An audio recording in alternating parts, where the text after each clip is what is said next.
y sucede que la policía chilena es la que les dejó Pinochet. Así es. Entonces, bueno, se pueden combinar estas cosas, quiere decir esto, ¿no? Pero, de todos modos, también México debe diseñar su propia policía, su propio bajo sistema las características judicial, que tenemos. todo. Y obviamente también bajo nuestra estructura física, porque Claro, o sea, todos somos claro. distintos. Me están pidiendo de cabina que pase esta felicitación porque fue una llamada telefónica. Heriberto Ortega felicita al doctor Moreno. ¿Qué opina de la falta de implementación de juicios orales en el DF después de las reformas constitucionales del 2008? Si es un problema jurídico. Creo que ya lo hemos tocado a lo largo entre los distintos estados que van atrasados, pues está el Distrito Federal, ¿verdad? Claro, así es. Y el señor Gustavo de la O nos dice, felicita a Rosaluz por traer un invitado tan relevante. Y doctor Moisés, ¿el juicio oral en qué materia se aplica? ¿Civil, penal, laboral, mercantil? Por favor, explicar esa parte. También bueno, ya lo habíamos dicho, pero una vez más, porque yo creo que o no quedó claro o nos empezaron a ver después. Sí, yo creo que nos empezaron, pero el juicio oral es aplicable a cualquier ámbito del derecho en donde haya un procedimiento que tenga que resolver un conflicto, ¿no? Y se está aplicando en materia laboral, y ahora en el Distrito Federal, por ejemplo, ya se aplica en materia mercantil, se puede aplicar en todos los ámbitos. Pero es más relevante la materia penal, sobre todo por el tipo de problemas que se tratan de resolver. Además, como la materia penal es más difícil, más largo, el proceso se va mucho tiempo más. Y por las consecuencias que trae, que es privación de la libertad, privación de la economía, muchas cosas. Yo creo que por eso podría ser más destacado en el ámbito penal, sin embargo se puede relacionar en cualquier área del derecho. Así es. Así es.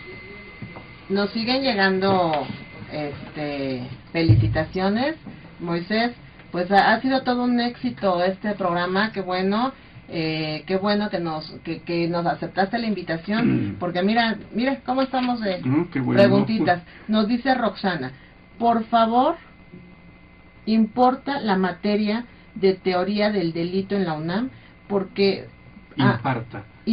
por favor, imparta la materia de teoría del delito en la UNAM. ¿Por qué solo en la Libre de Derecho? A ver, esto ya fue reclamo, mi querida Roxana, pero aquí está para contestar las preguntas, las dudas y todo lo que se les ofrece. Bueno, ha habido años en que he impartido en la UNAM, tanto en la licenciatura como en el posgrado, estas materias. Actualmente, bueno, solo doy clases en la Escuela Libre de Derecho. No me han invitado ya en la UNAM. Cuando me inviten seguramente lo haré. Bueno, ahí está la contestación. Ahora bien, este tema me gusta. Ya tocamos mucho los juicios orales, hemos recibido muchas preguntas al respecto. Yo creo que nos va a faltar tiempo para agotar porque es un tema muy amplio, pero ahora yo quiero hablar de tu parte como académico. Eres profesor porque te interesa los muchachos, te interesa que tu conocimiento se expanda por muchas causas, pero quiero que tú seas el que nos digas por qué das clases. ¿Qué te motiva? Bueno, primero porque precisamente el haber estudiado en el extranjero me vinculó precisamente con la actividad académica. La idea de ir a Alemania era para regresar y vincularme con la actividad académica, ya sea en la docencia o en la investigación. Regresé de Alemania hace exactamente 35 años. Y desde hace 35 años estoy impartiendo clases en la UNAM, en distintas universidades del país, en la Escuela Libre de Derecho, en la Panamericana, en la Iberoamericana, en muchas he impartido clases y lo he hecho precisamente porque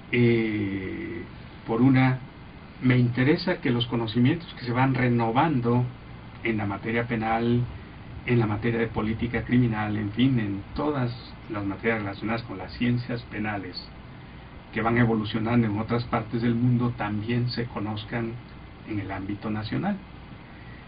Y de alguna manera, bueno, pues esto lo hemos logrado en gran parte en el Instituto Nacional de Ciencias Penales, donde también me tocó estar muchos años al establecerse los cursos de maestría y demás, y pudimos hacer, por lo tanto, que la enseñanza del derecho penal pues no se mantuviera rezagado como había estado. Como había estado, ¿no? como había sucedido. Y entonces, bueno, como cada vez se nota más interés por el conocimiento de, sobre todo de la dogmática penal, y si uno tiene esa posibilidad de transmitirlo, bueno, Claro, pues con sí, mucho por gusto supuesto. lo hacemos, y a mí me encanta sobre todo pues compartir con los alumnos estos Con los conocimientos. muchachos. Así es. Y Moisés Moreno, ¿qué tal es como maestro? ¿Es maestro barco? ¿Es maestro rígido? ¿Cómo es Moisés Moreno? ¿Qué puedo yo esperar si me voy y me apunto a una clase con Moisés Moreno? O sea, si yo le contesto Bueno, medio bien, ahí le doy medio respuestas, ¿qué pasa con Moisés Moreno? ¿Cómo maestro? A lo mejor no, ¿Qué busca en los no hay alumnos? una caracterización única, porque depende frente a qué tipo de alumnos estoy.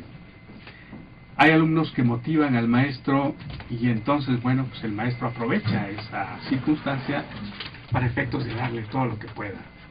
Y bueno, si todos responden al final, pues todos aprueban, no tienen por Claro. qué reprobar. En la Claro. Escuela Libre de Derecho, por ejemplo, bueno, pues hay una tendencia a reprobar. Y Pero- yo lo que he dicho, bueno, mi interés es que los alumnos aprendan. Claro. Si al final del curso ellos demuestran que han aprendido, bueno, no tengo por qué reprobarlos. Esa es una buena manera de hacer las cosas, porque estamos en un momento dado ayudando, apoyando a los Así muchachos, es. no buscamos los 10 ni la Sí. excelencia. Nos quedan 3 minutos, desgraciadamente se nos acabó el tiempo, tal y como lo decía aquí en los comerciales el doctor Carballo, no vamos a agotar los temas. Tenemos 2 preguntas más, Moisés, yo creo que nos vamos con esas, y que yo de manera personal te pido que rápidamente, después de mis preguntas, me digas ventajas y desventajas de manera muy rápida de los juicios orales. Y nos dice Manuel, ¿es verdad que con este nuevo sistema de justicia habrá menos jueces? Regresamos a los orales. Bueno, creo que no, ¿verdad? habrá menos jueces si, decíamos, lo aplicamos en la forma en cómo se está implementando. Así es. Porque pareciera que lo que menos queremos es llegar a los juicios orales. Claro. Y por lo tanto menos necesitamos de jueces ahí. Claro, habrá más jueces para los procesos abreviados, ¿no? Que son los llamados jueces de control, ¿verdad?